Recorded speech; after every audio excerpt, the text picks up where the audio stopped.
ಎಲ್ಲರಿಗೂ ನಮಸ್ಕಾರ. ಮನೆಯ ಹೊರಗಿನ ಶತ್ರು ನಿಮ್ಮನ್ನು ನಿಂದಿಸುತ್ತಾನೆ, ಅಪಮಾನ ಮಾಡ್ತಾನೆ ಅಥವಾ ನಿಮ್ಮ ದಾರಿಯಲ್ಲಿ ಕಲ್ಲುಗಳನ್ನು ಚೆಲ್ಲಿದ್ರೆ ನೀವೇನ್ ಮಾಡ್ತೀರಾ? ನೇರವಾಗಿ ಪ್ರತಿಯಾಗಿ ಉತ್ತರ ಕೊಡ್ತೀರಲ್ಲವೇ? ಆದರೆ ಅದೇ ದಾಳಿ ನಿಮ್ಮ ಸ್ವಂತ ಮನೆಯಿಂದ ಬಂದ್ರೆ, ಅದೇ ವಿಷ ನಿಮ್ಮ ಸ್ವಂತ ಸಂಬಂಧಿಕರಿಂದ, ಸ್ನೇಹಿತರಿಂದ ಅಥವಾ ನೆರೆಹೊರೆಯವರಿಂದ ಬಂದ್ರೆ ನೀವೇನ್ ಮಾಡ್ತೀರಾ? ಇಲ್ಲಿಯೇ ಮನುಷ್ಯ ಅತಿ ಹೆಚ್ಚು ಒಡೆಯುತ್ತಾನೆ ಮತ್ತು ಇಲ್ಲಿಯೇ ನಿಜವಾದ ಶತ್ರುತ್ವದ ಆರಂಭವಾಗುತ್ತದೆ. ಇದಕ್ಕೆ ಕಾರಣವೇ ಚಾಣಕ್ಯರು ಹೇಳಿದ್ದು, ಒಳಗಿನ ಶತ್ರು ಯಾವಾಗಲೂ ಅತಿ ಭಯಂಕರ, ಒಳಗಿನ ಶತ್ರು ಯಾವಾಗಲೂ ಅತಿ ಅಪಾಯಕಾರಿ. ಈ ಒಂದು ಸತ್ಯ ನಿಮ್ಮ ಜೀವನದಲ್ಲಿ ಎಷ್ಟು ಬಾರಿ ಅನುಭವಕ್ಕೆ ಬಂದಿದೆ? ಕಮೆಂಟ್ನಲ್ಲಿ ಖಂಡಿತ ಹೇಳಿ. ಇಂದು ನಾನು ನಿಮಗೆ 7 ಶಕ್ತಿಶಾಲಿ ರೀತಿಗಳನ್ನ ಹೇಳ್ತೀನಿ. ಇವುಗಳಿಂದ ನೀವು ಹೋರಾಡದೆಯೇ ನಿಮ್ಮ ಶತ್ರುವನ್ನು ಚತುರತೆಯಿಂದ ಸೋಲಿಸಬಹುದು. ವಿಶೇಷವಾಗಿ ಕೊನೆಯ ರೀತಿ ಅತಿ ಪ್ರಭಾವಿ. ಅದನ್ನು ಮಿಸ್ ಮಾಡಬೇಡಿ. ನಿಜವಾಗಲೂ ಗೇಮ್ ಚೇಂಜರ್. ಆದ್ದರಿಂದ ವಿಡಿಯೋವನ್ನು ಕೊನೆಯವರೆಗೆ ನೋಡಿ, ವಿಡಿಯೋಗೆ ಲೈಕ್ ಮಾಡಿ ಮತ್ತು ನಮ್ಮ ಆರಾಧ್ಯ ಮೋಟಿವೇಶನ್ ಚಾನೆಲ್ಗೆ ಸಬ್ಸ್ಕ್ರೈಬ್ ಮಾಡಿ, ಬೆಲ್ ಐಕಾನ್ ಒತ್ತಿ ಆಲ್ ಸೆಲೆಕ್ಟ್ ಮಾಡಿ. ಯಾಕಂದ್ರೆ ಇಂಥ ಜೀವನ ಬದಲಾಯಿಸುವ ವಿಡಿಯೋಗಳು ಮಿಸ್ ಆಗಬಾರದು. ಒಮ್ಮೆ ಮಗಧ ಸಾಮ್ರಾಜ್ಯದಲ್ಲಿ ಒಬ್ಬ ಸೇನಾಪತಿ ಇದ್ದ. ಬಲಶಾಲಿ, ಬುದ್ಧಿವಂತ ಮತ್ತು ಪ್ರತಿ ಯುದ್ಧದಲ್ಲೂ ಗೆಲುವು ಸಾಧಿಸುತ್ತಿದ್ದ. ಆದರೆ ಅವನ ಸೋಲು ಯಾವುದೇ ಹೊರಗಿನ ಶತ್ರುವಿನಿಂದ ಆಗಲಿಲ್ಲ. ಅವನ ಸೋಲು ಅವನ ಸ್ವಂತ ದರ್ಬಾರಿನ ಸ್ನೇಹಿತರಿಂದ ಆಯಿತು. ಅವರು ಒಳಗೆ ಅವನ ಬಗ್ಗೆ ಕೆಟ್ಟದಾಗಿ ಮಾತನಾಡುತ್ತಿದ್ದರು. ಅವನ ವಿರುದ್ಧ ಷಡ್ಯಂತ್ರ ಮಾಡುತ್ತಿದ್ದರು. ಹೊರಗಿನ ಶತ್ರುವನ್ನು ಅವನು ಕತ್ತಿಯಿಂದ ಸೋಲಿಸುತ್ತಿದ್ದ. ಆದರೆ ಒಳಗೆ ಕೂತ ಶತ್ರುಗಳು ಅವನನ್ನು ಮಾನಸಿಕ ಯುದ್ಧದಲ್ಲೇ ಸೋಲಿಸಿದರು. ಅಂದರೆ ನಿಜವಾದ ಯುದ್ಧ ಕ್ಷೇತ್ರದಲ್ಲಲ್ಲ, ಮನಸ್ಸಿನೊಳಗೆ ನಡೆಯುತ್ತದೆ.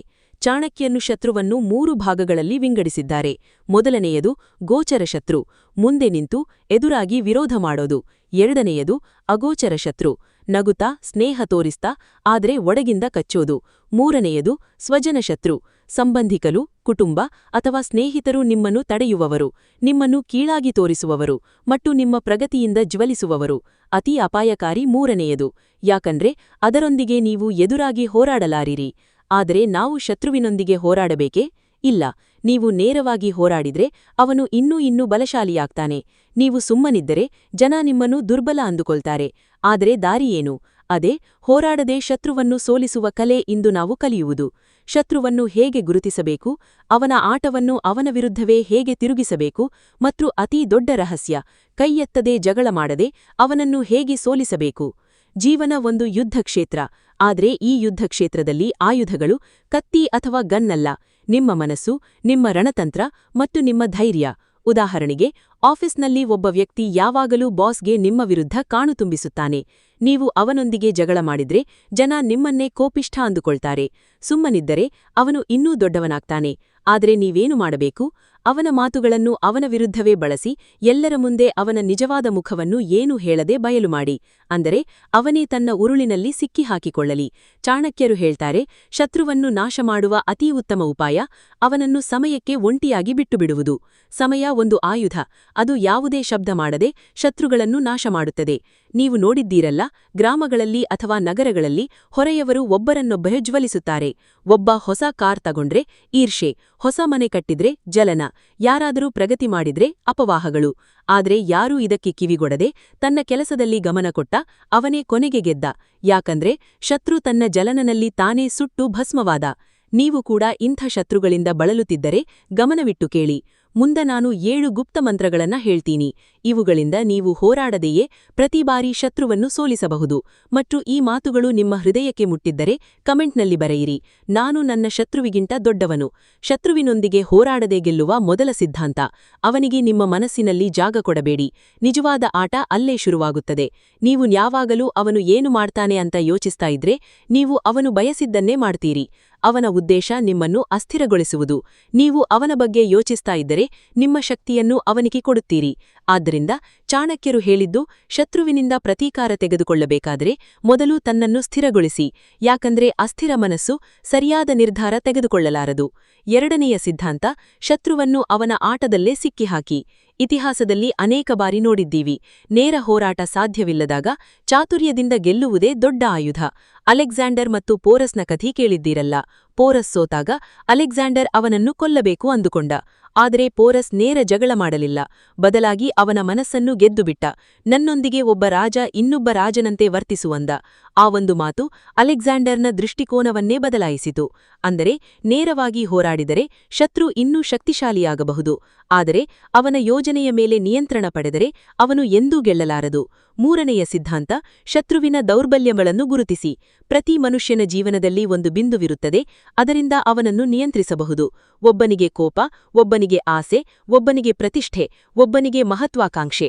ಶತ್ರುವಿನ ದೌರ್ಬಲ್ಯ ಗೊತ್ತಾದರೆ ಅರ್ಧ ಯುದ್ಧ ಗೆದ್ದಂಗೆ.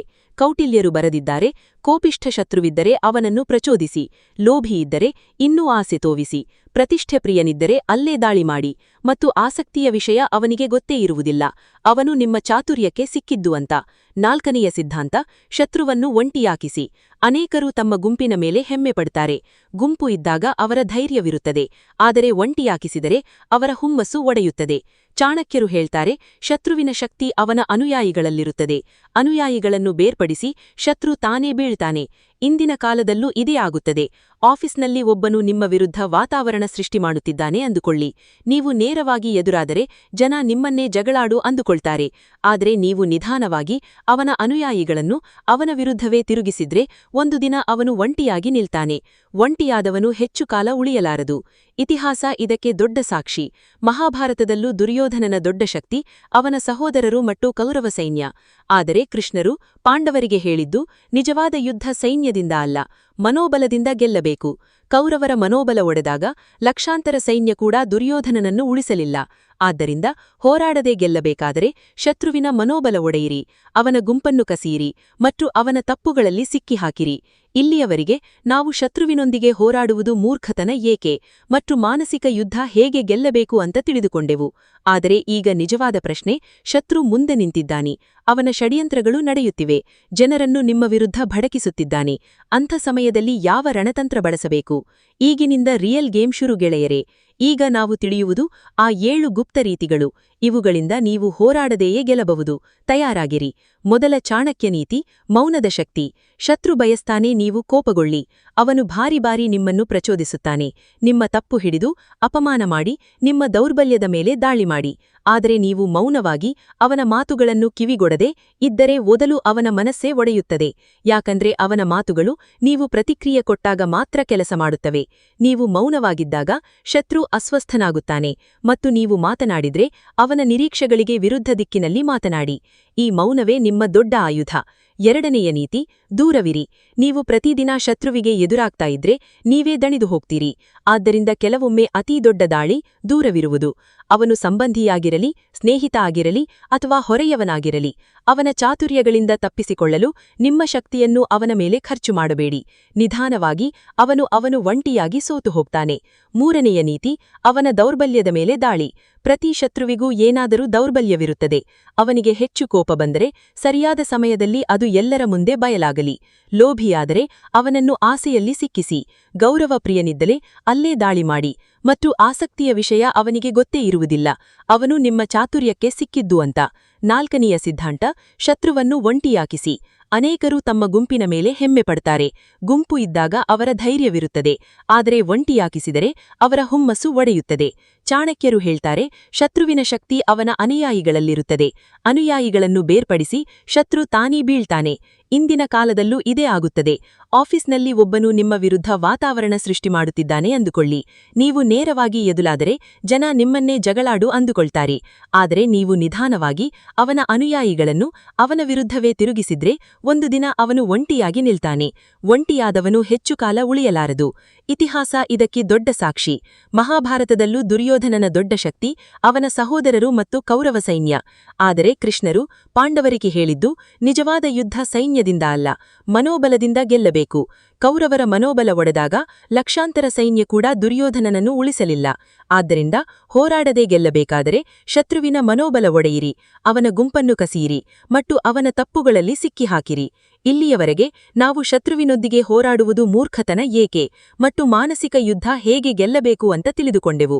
ಆದರೆ ಈಗ ನಿಜವಾದ ಪ್ರಶ್ನೆ, ಶತ್ರು ಮುಂದೆ ನಿಂತಿದ್ದಾನೆ, ಅವನ ಷಡ್ಯಂತ್ರಗಳು ನಡೆಯುತ್ತಿವೆ, ಜನರನ್ನು ನಿಮ್ಮ ವಿರುದ್ಧ ಭಡಕಿಸುತ್ತಿದ್ದಾನೆ. ಅಂಥ ಸಮಯದಲ್ಲಿ ಯಾವ ರಣತಂತ್ರ ಬಳಸಬೇಕು? ಈಗಿನಿಂದ ರಿಯಲ್ ಗೇಮ್ ಶುರು ಗೆಳೆಯರೇ. ಈಗ ನಾವು ತಿಳಿಯುವುದು ಆ 7 ಗುಪ್ತ ರೀತಿಗಳು. ಇವುಗಳಿಂದ ನೀವು ಹೋರಾಡದೆಯೇ ಗೆಲ್ಲಬಹುದು. ತಯಾರಾಗಿರಿ. ಮೊದಲ ಚಾಣಕ್ಯ ನೀತಿ, ಮೌನದ ಶಕ್ತಿ. ಶತ್ರು ಬಯಸ್ತಾನೆ ನೀವು ಕೋಪಗೊಳ್ಳಿ. ಅವನು ಬಾರಿ ಬಾರಿ ನಿಮ್ಮನ್ನು ಪ್ರಚೋದಿಸುತ್ತಾನೆ, ನಿಮ್ಮ ತಪ್ಪು ಹಿಡಿದು ಅಪಮಾನ ಮಾಡಿ, ನಿಮ್ಮ ದೌರ್ಬಲ್ಯದ ಮೇಲೆ ದಾಳಿ ಮಾಡಿ. ಆದರೆ ನೀವು ಮೌನವಾಗಿ ಅವನ ಮಾತುಗಳನ್ನು ಕಿವಿಗೊಡದೆ ಇದ್ದರೆ ಮೊದಲು ಅವನ ಮನಸ್ಸೇ ಒಡೆಯುತ್ತದೆ. ಯಾಕಂದ್ರೆ ಅವನ ಮಾತುಗಳು ನೀವು ಪ್ರತಿಕ್ರಿಯೆ ಕೊಟ್ಟಾಗ ಮಾತ್ರ ಕೆಲಸ ಮಾಡುತ್ತವೆ. ನೀವು ಮೌನವಾಗಿದ್ದಾಗ ಶತ್ರು ಅಸ್ವಸ್ಥನಾಗುತ್ತಾನೆ ಮತ್ತು ನೀವು ಮಾತನಾಡಿದ್ರೆ ಅವನ ನಿರೀಕ್ಷೆಗಳಿಗೆ ವಿರುದ್ಧ ದಿಕ್ಕಿನಲ್ಲಿ ಮಾತನಾಡಿ. ಈ ಮೌನವೇ ನಿಮ್ಮ ದೊಡ್ಡ ಆಯುಧ. ಎರಡನೆಯ ನೀತಿ, ದೂರವಿರಿ. ನೀವು ಪ್ರತಿದಿನ ಶತ್ರುವಿಗೆ ಎದುರಾಗ್ತಾ ಇದ್ರೆ ನೀವೇ ದಣಿದು ಹೋಗ್ತೀರಿ. ಆದ್ದರಿಂದ ಕೆಲವೊಮ್ಮೆ ಅತೀ ದೊಡ್ಡ ದಾಳಿ ದೂರವಿರುವುದು. ಅವನು ಸಂಬಂಧಿಯಾಗಿರಲಿ, ಸ್ನೇಹಿತ ಆಗಿರಲಿ ಅಥವಾ ಹೊರೆಯವನಾಗಿರಲಿ, ಅವನ ಚಾತುರ್ಯಗಳಿಂದ ತಪ್ಪಿಸಿಕೊಳ್ಳಲು ನಿಮ್ಮ ಶಕ್ತಿಯನ್ನು ಅವನ ಮೇಲೆ ಖರ್ಚು ಮಾಡಬೇಡಿ. ನಿಧಾನವಾಗಿ ಅವನು ಒಂಟಿಯಾಗಿ ಸೋತು ಹೋಗ್ತಾನೆ. ಮೂರನೆಯ ನೀತಿ, ಅವನ ದೌರ್ಬಲ್ಯದ ಮೇಲೆ ದಾಳಿ. ಪ್ರತಿ ಶತ್ರುವಿಗೂ ಏನಾದರೂ ದೌರ್ಬಲ್ಯವಿರುತ್ತದೆ. ಅವನಿಗೆ ಹೆಚ್ಚು ಕೋಪ ಬಂದರೆ ಸರಿಯಾದ ಸಮಯದಲ್ಲಿ ಅದು ಎಲ್ಲರ ಮುಂದೆ ಬಯಲಾಗಲಿ. ಲೋಭಿಯಾದರೆ ಅವನನ್ನು ಆಸೆಯಲ್ಲಿ ಸಿಕ್ಕಿಸಿ. ಗೌರವ ಪ್ರಿಯನಿದ್ದರೆ ಅಲ್ಲೇ ಅಲ್ಲ, ಚತುರತೆಯಿಂದ ಮಾಡಿ. 4ನೇ ನೀತಿ, ಸಮಯಕ್ಕೆ ಕಾಯಿ. ಶತ್ರು ದಾಳಿ ಮಾಡುವುದು ಅತಿ ಉತ್ಸಾಹದಲ್ಲಿ ಮತ್ತು ಉತ್ಸಾಹದಲ್ಲಿ ತಪ್ಪುಗಳಾಗ್ತವೆ. ನೀವು ಧೈರ್ಯವಾಗಿ ಸರಿಯಾದ ಕ್ಷಣಕ್ಕೆ ಕಾದರೆ ಅವನ ದಾಳಿಯೇ ಅವನಿಗೆ ಉರುಳಾಗುತ್ತದೆ. ಚಾಣಕ್ಯರು ಹೇಳಿದ್ದು, ಧೈರ್ಯಶಾಲಿಯನ್ನು ಯಾವ ಶತ್ರುವೂ ಗೆಲ್ಲಲಾರದು. ಸಮಯ ಅತೀ ದೊಡ್ಡ ಆಯುಧ. 5ನೇ ನೀತಿ, ಜನರ ಮನಸ್ಸು ಗೆಲ್ಲಿ. ಶತ್ರು ನಿಮ್ಮನ್ನು ಜನರ ಮುಂದೆ ಕೀಳಾಗಿ ತೋರಿಸಲು ಪ್ರಯತ್ನಿಸುತ್ತಾನೆ. ಆದರೆ ನೀವು ಪ್ರಾಮಾಣಿಕತೆ, ಒಳ್ಳೆತನ ಮತ್ತು ಬುದ್ಧಿಯಿಂದ ಜನರ ವಿಶ್ವಾಸ ಗೆದ್ದರೆ ಯಾವ ಶತ್ರುವೂ ನಿಮಗೆ ಏನೂ ಮಾಡಲಾರದು. ಜನಶಕ್ತಿಯೇ ಅತಿ ದೊಡ್ಡ ಶಕ್ತಿ. ಜನ ನಿಮ್ಮೊಂದಿಗೆ ಇದ್ದಾಗ ಯಾವ ಶತ್ರುವೂ ಒಂಟಿಯಾಗಿ ನಿಲ್ಲಲಾರದು. 6ನೇ ನೀತಿ, ಸಾಮ ದಾಮ ದಂಡ ಭೇದ ಬಳಸಿ. ಚಾಣಕ್ಯರು ಹೇಳಿದ್ದು, ಶತ್ರುವನ್ನು ಸೋಲಿಸಲು 4 ಉಪಾಯಗಳು. ಸಾಮ, ಸ್ನೇಹದಿಂದ. ದಾಮ, ಆಸೆ ತೋರಿಸಿ. ದಂಡ, ಕಠಿಣ ಕ್ರಮದಿಂದ. ಭೇದ, ದೌರ್ಬಲ್ಯ ಬಯಲು ಮಾಡಿ. ಪ್ರತಿಸ್ಥಿತಿಗೆ ಬೇರೆ ಉಪಾಯ, ಆದರೆ ಅತಿ ಉತ್ತಮ ರಕ್ತಪಾತವಿಲ್ಲದೆ ಸೋಲಿಸುವುದು. 7ನೇ ನೀತಿ, ತನ್ನನ್ನು ಮೇಲೆತ್ತಿಕೋ. ಶತ್ರುವಿನ ಅತಿದೊಡ್ಡ ಸಮಸ್ಯೆ ನಿಮ್ಮ ಪ್ರಗತಿಯಿಂದ ಜ್ವಲಿಸುವುದು. ನೀವು ಜಗಳದಲ್ಲಿ ಸಿಕ್ಕಿದ್ರೆ ಅವನೇ ಗೆದ್ದ. ಆದರೆ ನಿಮ್ಮ ಶ್ರಮ, ಧೈರ್ಯ ಮತ್ತು ಕೆಲಸದಿಂದ ನಿಮ್ಮನ್ನು ತುಂಬಾ ಮೇಲೆತ್ತಿದ್ರೆ ಅವನ ಔಕತ್ಯ ನಿಮ್ಮ ಸಮನಾಡಿರಲ್ಲ. ಅವನಿಗೆ ತಿಳಿಯುವುದು ಎಷ್ಟೇ ಪ್ರಯತ್ನ ಮಾಡಿದರೂ ನಿಮ್ಮನ್ನು ತಡೆಯಲಾರದು ಅಂತ. ಅದೇ ಅತಿ ದೊಡ್ಡ ಸೋಲು. ಈ 7 ಚಾಣಕ್ಯ ನೀತಿಗಳು ಕೇವಲ ಪುಸ್ತಕದ ಮಾತುಗಳಲ್ಲ, ಜೀವನದ ಸತ್ಯಗಳು. ಇವುಗಳನ್ನು ಅನುಸರಿಸಿ ನೀವು ಶತ್ರುವನ್ನು ಹೋರಾಡದೆಯೇ ಪ್ರತಿ ಬಾರಿ ಸೋಲಿಸಬಹುದು. ಇಲ್ಲಿಯವರೆಗೆ ನಾವು ತಿಳಿದುಕೊಂಡೆವು, ಶತ್ರುವನ್ನು ಸೋಲಿಸಲು ನೇರ ಯುದ್ಧ ಬೇಡ. ನಿಜವಾದ ಗೆಲುವು ಅವನ ಚಾತುರ್ಯಗಳಲ್ಲಿ ಸಿಕ್ಕಿಸಿ, ದೌರ್ಬಲ್ಯದ ಮೇಲೆ ದಾಳಿ ಮಾಡಿ ಮತ್ತು ತನ್ನ ಜೀವನವನ್ನು ಬಲಪಡಿಸಿ ಅವನು ತಾನೇ ಸೋಲು ಒಪ್ಪಿಕೊಳ್ಳಲಿ. ಆದರೆ ನಿಜವಾದ ಪ್ರಶ್ನೆ, ಈ ಮಾತುಗಳನ್ನು ಜೀವನದಲ್ಲಿ ಹೇಗೆ ಅಳವಡಿಸಿಕೊಳ್ಳಬೇಕು? ಈಗ ಪ್ರಾಕ್ಟಿಕಲ್ ಉದಾಹರಣೆಗಳು ಬರುತ್ತವೆ. ಮೊದಲು, ಮನೆಯಲ್ಲಿ ಶತ್ರುವಿದ್ದರೆ ಏನು ಮಾಡಬೇಕು? ಅತೀ ದೊಡ್ಡ ನೋವು ಸ್ವಂತವೇ ಶತ್ರುವಾದಾಗ. ಸಂಬಂಧಿ ಅಥವಾ ಕುಟುಂಬ ಸದಸ್ಯ ನಿಮಗೆ ನೋವು ಕೊಡುತ್ತಾನೆ, ಯಾಕಂದ್ರೆ ನೀವು ತಡೆಯುವುದಿಲ್ಲ. ಅಂಥ ಸ್ಥಿತಿಯಲ್ಲಿ ದೊಡ್ಡ ರಣತಂತ್ರ, ಭಾವನೆಗಳ ಮೇಲೆ ನಿಯಂತ್ರಣ. ನಿಮ್ಮ ಭಾವನೆಗಳನ್ನು ನಿಯಂತ್ರಿಸಿ. ಅವನ ಮಾತುಗಳ ಪ್ರಭಾವವನ್ನು ತೆಗೆದುಹಾಕಿದರೆ ಅವನ ಶಕ್ತಿ ಅರ್ಧವಾಗುತ್ತದೆ. ಅಂಥ ಸಂಬಂಧಿಗಳು ತಾಣ ಮಾಡುತ್ತಾರೆ, ಯಾಕಂದ್ರೆ ನೀವು ನೋವು ಪಡುತ್ತೀರಿ ಅಂತ ಗೊತ್ತು. ಆದರೆ ನೀವು ನಗುತ್ತಾ ಹೋದರೆ ಅದೇ ತಾಣ ಅವನ ದೌರ್ಬಲ್ಯವಾಗುತ್ತದೆ. 2, ಸಮಾಜದಲ್ಲಿ ಶತ್ರುವಿದ್ದರೆ, ಹೊರೆಯವನು ಸ್ನೇಹಿತನು ಅಥವಾ ಸಹೋದ್ಯೋಗಿ ಶತ್ರುವಾದರೆ ಮೊದಲು ದೂರವಿರಿ. ಅವನೊಂದಿಗೆ ಪ್ರತಿ ಸಣ್ಣ ಜಗಳ ನಿಮ್ಮ ಸಮಯ ಮತ್ತು ಶಕ್ತಿಯ ವ್ಯಯ. ಉತ್ತಮವಾಗಿ ನಿಮ್ಮ ಕೆಲಸದಲ್ಲಿ ಮುಳುಗಿರಿ ಮತ್ತು ನಿಧಾನವಾಗಿ ಅವನ ನಿಜ ಮುಖ ಎಲ್ಲರಿಗೂ ಬಯಲಾಗಲಿ. ಚಾಣಕ್ಯರು ಹೇಳಿದ್ದು, ಶತ್ರುವನ್ನು ಅವನ ಚಾತುರ್ಯಗಳಲ್ಲಿ ಸಿಕ್ಕಿಸಿ, ಸಮಯ ಅವನ ನಿಜ ಮುಖವನ್ನು ಬಯಲು ಮಾಡುತ್ತದೆ. 3, ಕೆಲಸದ ಕ್ಷೇತ್ರದಲ್ಲಿ ಶತ್ರುವಿದ್ದರೆ, ಆಫೀಸ್ ಅಥವಾ ಬಿಸ್ನೆಸ್ನಲ್ಲಿ ಯಾರಾದರೂ ನಿಮ್ಮ ಕೆಟ್ಟತನ ಮಾಡುತ್ತಿದ್ದಾರೆ, ವಾತಾವರಣ ಸೃಷ್ಟಿಸುತ್ತಿದ್ದಾರೆ ಅಂದ್ರೆ ನೇರವಾಗಿ ಎದುರಾಗಬೇಡಿ. ನಿಮ್ಮ ಕೆಲಸವನ್ನು ಅತ್ಯುತ್ತಮವಾಗಿ ಮಾಡಿ. ನಿಮ್ಮ ಯಶಸ್ಸೇ ಉತ್ತರವಾಗಲಿ. ಜನರು ಯಾರ ಮೆಹನತ್ ಮತ್ತು ಫಲಿತಾಂಶ ಬಲವಾಗಿರುತ್ತದೋ ಅವರನ್ನೇ ಕೇಳ್ತಾರೆ. ಶತ್ರುವಿನ ಅತಿ ದೊಡ್ಡ ಸೋಲು ಜನರು ಅವನದಲ್ಲ ನಿಮ್ಮದನ್ನು ಹೊಗಳಲು ಶುರುವಾದಾಗ. 4, ತನ್ನ ಮೇಲೆ ಕೆಲಸ ಮಾಡುವುದೇ ದೊಡ್ಡ ರಣತಂತ್ರ. ಶತ್ರುವನ್ನು ಸೋಲಿಸಲು ನಿಜವಾದ ರೀತಿ ತನ್ನನ್ನು ತುಂಬಾ ಬಲಪಡಿಸುವುದು. ಅವನ ಔಕತ್ಯೇ ಇರದಂತೆ ನಿಮ್ಮ ಯಶಸ್ಸು ಈರ್ಷೆಗೆ ಕಾರಣವಾದ ದಿನ ಅವನು ತಾನೇ ಸೋಲುತ್ತಾನೆ. ಚಾಣಕ್ಯರು ಹೇಳಿದ್ದು, ನೀನು ಬೆಂಕಿಯಂತೆ ಉರಿಯಲು ಶುರುವಾದಾಗ ಕತ್ತಲೆ ತಾನೇ ನಾಶವಾಗುತ್ತದೆ, ನೀನು ಹೊಳೆಯಲು ಶುರುವಾದಾಗ ಶತ್ರುವಿನ ಕತ್ತಲೆ ತಾನೇ ಕೊನೆಗೊಳ್ಳುತ್ತದೆ. 5. ಮನಸ್ಸಿನ ಶಕ್ತಿಯೇ ಅತಿ ದೊಡ್ಡ ಆಯುಧ. ನಿಮ್ಮ ಮನಸ್ಸು ಸ್ಥಿರವಾಗಿದ್ದಾಗ ಯಾರೂ ನಿಮ್ಮನ್ನು ಸೋಲಿಸಲಾರರು. ಜಗತ್ತಿನಲ್ಲಿ ಮಹಾನ್ ವ್ಯಕ್ತಿಗಳು ಬುದ್ಧ, ಕೃಷ್ಣ, ಚಾಣಕ್ಯ, ಗಾಂಧೀಜಿ ಅವರು ದೈಹಿಕ ಹೋರಾಟಕ್ಕಿಂತ ಮನಸ್ಸಿನ ಶಕ್ತಿಯಿಂದ ಗೆದ್ದಲು.